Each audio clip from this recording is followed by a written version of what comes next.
Assalamu alaikum everyone.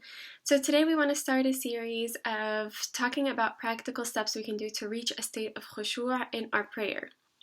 So first of all, we want to start off by defining Khushoo, and it is the state of calmness, tranquility, God consciousness, and standing in full awe before Allah subhanahu wa ta'ala. And it takes steps and it takes awareness to reach that state of Khushoo. So we want to talk about a few steps, starting with the call to prayer. So even before we enter the act of prayer itself.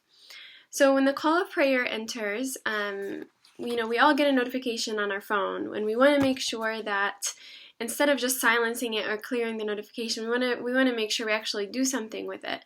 So what that means is when you hear the call to prayer, make it a point to hear the full adhan. So press on the actual notification to hear the full adhan and just sit there and reflect on the words of the adhan. So when the mu'adhin says Allahu Akbar, reflect on the fact that Allahu Akbar, Allah is greater than anything you're doing, anything that you're going to do, anything that is distracting you, and anything that would prevent you from getting up and responding to this call to prayer. Ashhadu anna la ilaha illallah, I bear witness that there is no God worthy of worship except Allah, and I bear witness that Muhammad is his slave and final messenger.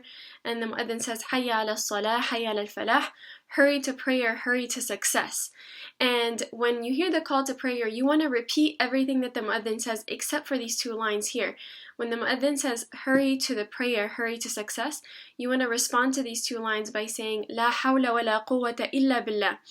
There is no might or power except with Allah or except by Allah, and that you would be unable to perform this prayer and you would be unable to reach the state of success without Allah subhanahu wa ta'ala and without Allah facilitating your affairs and Allah giving you the strength and the willpower to get up and perform this prayer. So it's truly submitting to the will of Allah and truly admitting to your own weakness and shortcoming before Allah subhanahu wa ta'ala.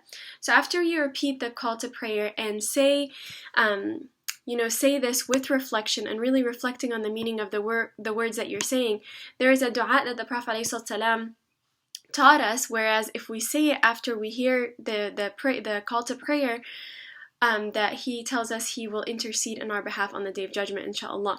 So this dua is, O Allah, Rubb of this perfect call, Lord of this perfect call, and of the established prayer, grant Muhammad sallallahu alaihi wasallam the Wasilah and Fadila. The Wasilah and Fadila are the stations in Jannah that Allah subhanahu wa ta'ala promised Sayyidina Muhammad, and raise him up to a praiseworthy position which you have promised, and Maqam and محمود. So repeat the call to prayer, reflect on the meanings, and repeat this dua, and insha'Allah you will enter the first step of being ready to enter a state of prayer. And most important of all, always make dua to Allah subhanahu wa ta'ala to help you reach the state of Khushoo, because as we mentioned in the beginning, the state of Khushoo is a blessing from Allah subhanahu wa ta'ala. So we constantly want to engage in dua, asking Allah for that which He loves and for that which we want to reach, insha'Allah. Assalamu alaikum.